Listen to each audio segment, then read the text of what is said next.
A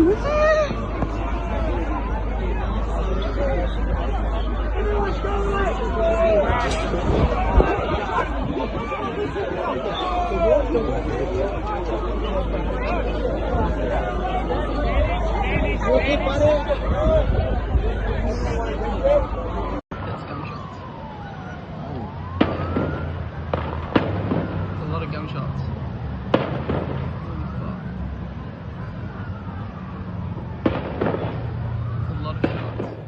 Salam əziz və hörmətli bacı və qardaşlarımız, xoş gördük sizləri.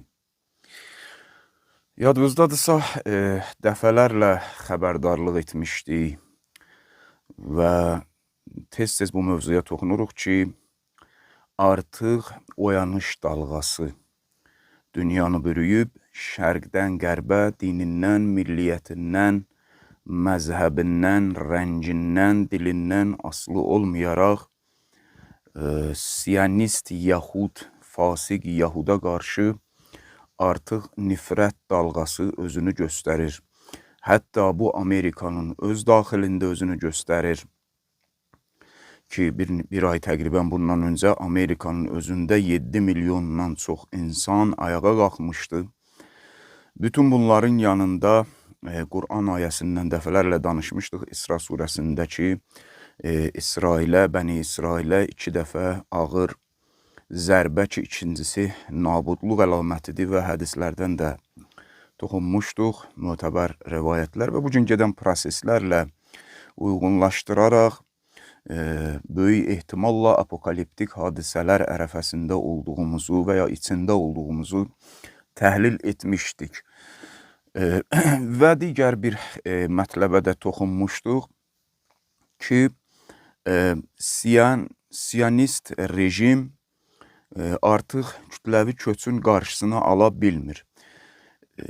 Şiddətli senzuraya rəğmən Siyonist rejimin öz boynuna aldığı budur ki, 7 milyon apartheid rejimi olaraq qurulan və üstünə vətəndaş və yaxud da sakin adları qoyulan, amma əslində rəhbərimizin də buyurduğu təbirlə hamısı qadınından uşağına və böyüyünə, kişilərinə qədər, əgər kişi demək olarsa, silahlı dəstələrdən ibarət olan Siyonist rejimin məxsusən 2023 7 oktyabrdan üzü bu tərəfə baş verən hadisələr, Tufanul Əqsa da daxil olmaqla indiyə qədər Quranın ayəsinin və Tövratın onlara verdiyi nabudluq vədinin gerçəkləşdiyini görən Sion Yahud yığını müxtəlif formalarda bu 2 ildən biraz çox vaxt ərzində kiber, kəşfiyyat və hərbi zərbələrə məruz qalıb və bundan sonra da böyük gözləntilər içindədirlər. Artıq bunkerlərdə onlara sərf etmir, şiddətli senzuralarına rəğmən bu 2 il təqribən vaxt ərzində boyunlarına alıblar ki, 1 milyon bu 7 milyondan qaçıb. Və Telegram kanalımızda da xəbərlərini paylaşırdıq ki, görürdünüz görüntüləri ilə Ben Gurion bəzilərinin dediyi kimi Gorbacurun adına olan hava limanında sıxılıqdır, indiyə qədər basa-basdır, amma bizim əlimizdə olan inşallah yaxın günlərdə dəqiqliyi ilə yayımlayacağımız məlumatlara görə əslində 1 milyon deyil, bunların şiddətli senzuraya rəğmən 1 milyonu boyunlarına alınmasına baxmayaraq əslində 2 milyon 800, 3 milyona yaxın Siyonist, Yahud, apartheid, dırnaqarası sakinləri qaçırlar. Çünki onlar ora dünyanın ən təhlükəsiz yeri, mal və can baxımından dünyanın ən təhlükəsiz yeri olaraq işğal olunmuş torpaqlara gətirilmişdilər ki, Sion İsrail qondarma dövlətini dünyada legitimləşdirsinlər. Əlbəttə bir sıra bölgənin xain, dırnaqarası müsəlman hökumətlərinin də burada müstəsna payı var ki, İlham Əliyev rejimi də bundan istisna deyil. Əlbəttə İlham Əliyev rejimin barəsində Ermənistanla gedən yaxınlaşma, dırnaqarası yaxınlaşma prosesləri barəsində və hətta yaxın gələcəkdə Türkiyə ilə də problemlərin dərinləşə biləcəyi barəsində gələn proqramımızda mütləq istəyirik toxunaq. Amma xülasə olaraq bunu dedim ki, Avstraliyada baş verən bu hadisənin təfərrüatları bizə daha yaxşı məlum olsun bu xatırlatmalar üzərində. Niyə görə bunu ərz edirəm xidmətinizə? Çünki bu iki xatırlatmaya baxsaz ki, dəfələrlə toxunmuşuq, oyanış dalğası və oradan qaça-qaçın düşməsi və dünyada artıq yerlərinin daralması, biz bir şeyə toxunurduq. Həmişə Sion framasionerlərdən evangelizmlə qidalanan Sion rejimi daxildəki qaça-qaçın qarşısını almaq üçün bilirlər ki, onlar Quran da buyurur da, Quranda onlarla ayə var ki, bunlar qarın və qarın altı qorxusuyla yaşayırlar həmişə. Yəni, bütün baxışları dünya, maddi prinsiplər üzərindədir. Qaça-qaçın qarşısını almaq üçün bəzi yerlərdə formal olaraq Yahudilərə qarşı güya adını Yahud qoyub Yahudilərə qarşı necə deyərlər, antisemitizm dalğasının olduğunu göstərmək üçün bəzi yerlərdə özləri öz əlləri ilə bəzi Yahudilər öldürürlər və bunu da demişdik ki, bir daşla neçə quş vururlar öz aləmlərində. Birincisi, dünyada bir sıra yerlərdə olan və bunların hökumət qurmasına qarşı olan Yahudları öldürürlər. 2. Üstünə İran və ona bağlı müqavimət cəbhəsinin, əslində dünyanın bütün xalqlarının fitrətinin, insanlığının tələb etdiyi azadlıq cəbhəsinin üstünə şər yaxma kampaniyası olaraq bunu yıxmaq istəyirlər ki, antisemitizmin mənbəyi Əhl-i Beyt məktəbidir. Və üçüncüsü də o qaça-qaçın qarşısını bir növ almaq üçün ki, İsraildən nə qədər də təhlükəsizliyimiz böyük formada sual altına düşsə də, digər yerlərdə də sizi sevmirlər görüntüsü yaratmaq. Bunun bəzilərini özləri edirlər, ən azından Avropada və müxtəlif yerlərdə. Avstraliyada baş verən bu atışma ki, bunların Hanuka bayramında Yahudun, Sion Yahudun, bunu da bu prizmadan dəyərləndirmək olar. Bir nişanla neçə hədəf vurmaq istəyi kimi. Məsələn, bu dediklərimizə əsasən, çünki son məlumatlara görə Telegram kanalımızda da indi paylaşdıq. 12 nəfər yaralanıb, 5 nəfər isə cəhənnəmə vasil olub. Amma Netanyahunun da dediyi çıxışı, yəni dediyi sözlər bizə bunu deməyə əsas verir ki, bu ehtimalımız güclənsin ki, bunların öz işi ola bilər. Çünki Netanyahu çıxışında belə deyir ki,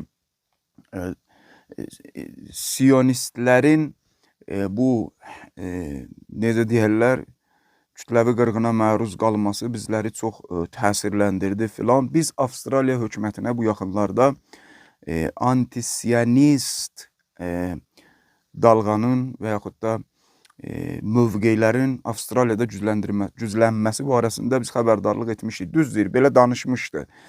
Avstraliyada bilirsiniz də İngiltərənin, qoca tülkünün müstəmləkəsidir.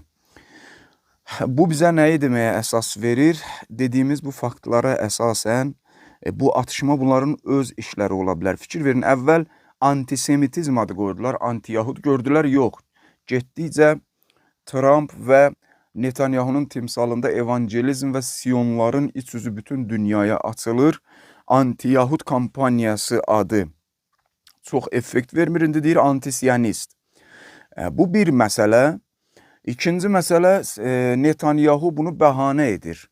İngilis qoca tülküsünün belə deyək də, hakimiyyəti müstəmləkəsi altında olan Avstraliya hökumətinə daha bir təzyiq olsun ki, gördünüz, biz sizə demişdik, siyonistlərə daha yaxşı baxmaq lazımdır kimisindən güya mesaj verir. Amma bir mesajı da ola bilər ki, dediyimiz kimi, siyonistlərin 3 milyona yaxın qaça-qaça düşmüş siyonistlərin və hələ də qaçmaqları davam edən siyonistlərin bir növ heç olmasa bəzilərini içəridə saxlaya bilsinlər ki, legitimlikləri qorunsun. Siz təsəvvür edin, qondarma bir dövlət yaratmısan, xalq yoxdur. Xalq diye bir şey yoxdur. Bunun nəyi dövlət olur ki? 3-5 nəfərlə dövlət olmur ki. Bu böyük potensialı var ki, qarşı tərəf, düşmən hesab etdiyin tərəf sənin o tutduğun əraziləri legitim olaraq dünyanın gözündə də siyasi baxımdan əlindən alsın və səni oradan elə öz adıva uyğun olaraq quduz iti qovan kimi qovsun. Və təsadüfi deyil də Avstraliyanın hökuməti tez bəyanat verir. Çünki Avstraliya hökuməti özünü şirin satmaq üçün Sion quduz itinə son dövrlərdə biz onun da xəbərlərini yerləşdirirdik Telegram kanalımızda. Tez-tez anti-İran və anti-Sepah bəyanatlar verirdi və Sepah da onlara gözəl xəbərdarlıqlar etmişdi. Bəli, buna görə biz deyirik ki, Avstraliyada baş verən bu hadisə Siyonist rejimin öz işi də ola bilər. Qoca tülkü İngilisin pərdə arxalığı ilə, pərdənin arxasındakı rolu ilə təbii olaraq. Amma belə deyək də, heç olmasa 50% bu ehtimal versək, 50% də bizə bunu göstərir ki, biz çünki dedik ki, bunlar Yahud qırğını bəhanəsi ilə bəzi yerlərdə işğal olunmuş torpaqlardan qaçanların da qarşısını almaq üçün, həm də İsrail qondarma dövlətinə qarşı olan Yahudiləri də ortadan götürmək üçün, bir daşına neçə hədəf vurmaq üçün bəzi yerlərdə bu özləri Yahudilərin bəzilərini öldürürdülər. Amma bəzi yerlərdə və hətta bir çox yerlərdə dünya oyanış dalğası bunları sıxıb. Mümkündür də Avstraliyadakı baş verən bu hadisə, bəli, Siyan quduz itinin azadlıqsevər insanlar tərəfindən cavabı olsun. Necə deyərlər, İranda belə bir ad var da, Sərbazan-ı Qomnam İmam Zaman. Yəni İmam Zamanın anonim əskərləri hansısa bir millətə xas ola bilər. İndi mən özüm şəxsən ilkin görüntülərdən gördüm ki, 25 yaşında cavan ərəb adı idi, səhv eləmirəmsə. Bunu da bilin ki, ərəb dövlətləri və indi Türkiyə tez tələsik Suriyaya ki daxil olur və bunları qoyun yan-yana, bu pazelin digər tikəsi, bunu da Telegram kanalımızda paylaşdıq, gördünüz dünən. Amerikada Daesh işidə bağlı olan qüvvələr Amerikanın 2 ya 3 personalını öldürüb, atışma olub. İndi bu bəhanə ilə Amerika öz qırıcılarını Suriyanın üzərinə qaldırıb.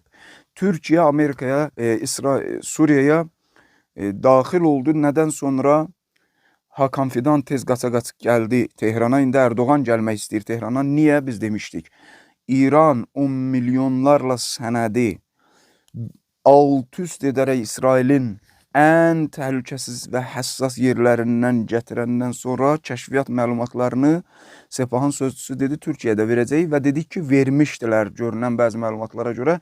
Ondan sonra Hakan Fidan gəldi, Erdoğan gəldi. İndi tez Türkiyə bu sənədlərlə görünən budur ki, görür ki, İsrail Livan, Suriya işğalından sonra tədricən Türkiyəyə tərəf üzünü tutacaq və Türkiyədə hadisələr törənəcək və Suriyada həqiqətən də Türkiyənin başına papaq keçib. Bundan sonra bu səfərlərdən də sonra, bu məlumatlardan sonraki səfərlər ki oldu İrana, Türkiyə Suriyaya daxil olur və Suriyada Amerika IŞİD Amerika əskərlərini, hərbiçilərini vurub bəhanəsi ilə başlayır. Patrollarını gücləndirir, istəyir havada, istəyir quruda. Hansı IŞİD güya Amerika əskərlərini vurub, ya hərbiçilərini vurub? Bəli. O IŞİD ki, Obamanın özü və ondan öncəkilərin özü açıq-aşkar təkid edirlər ki, IŞİD-i, bu qeyrətsiz yığını olan Vəhabi yığınını bunlar özləri becəriblər, özləri tərbiyyət ediblər. O IŞİD-dən söhbət gedir. Yəni yeni rəngdə terrorçular yetişdirirlər və bunun bəhanəsi ilə Amerika bilir ki, İraq və Suriyadan çıxmalıdır və İran və müqavimətin müəmmalı hərəkətsiz görünən hərəkətləri bunları daha çox qorxudur deyə Amerikada özünün burada ayağının artıq boşaldığını görüb bu bəhanələrə əl ata bilər. Yəni Avstraliyada baş verən bu hadisə, Suriyada baş verən bu hadisələr bizə bunu deməyə əsas verir ki, Sion quduz iti və onun sahibi, xaltasını əlində gəzdirən Amerika böyük şeytanı və bunların mərkəzi idarə yeri London çox narahatdır. Əlbəttə, abunəçilərimizdən biri, əzizlərdən biri 2 dəfə sual verib. Bu çıxışda vaxt edə bilmədik. Gələn proqramın əvvəlində çalışarıq izah edək ki, sual vermiş ki, İran niyə Amerika ilə, məsələn, İsraili bu cür tanımır, nə bilim, səfirliklər yoxdur, amma İngilisin səfirliyi var Tehranda. Maraqlı sualdır, amma maraqlı da cavabı var, bir neçə şaxəldir, onu da toxunacaq inşallah. Hər halda gedən bu proseslər bizə bunu göstərir ki,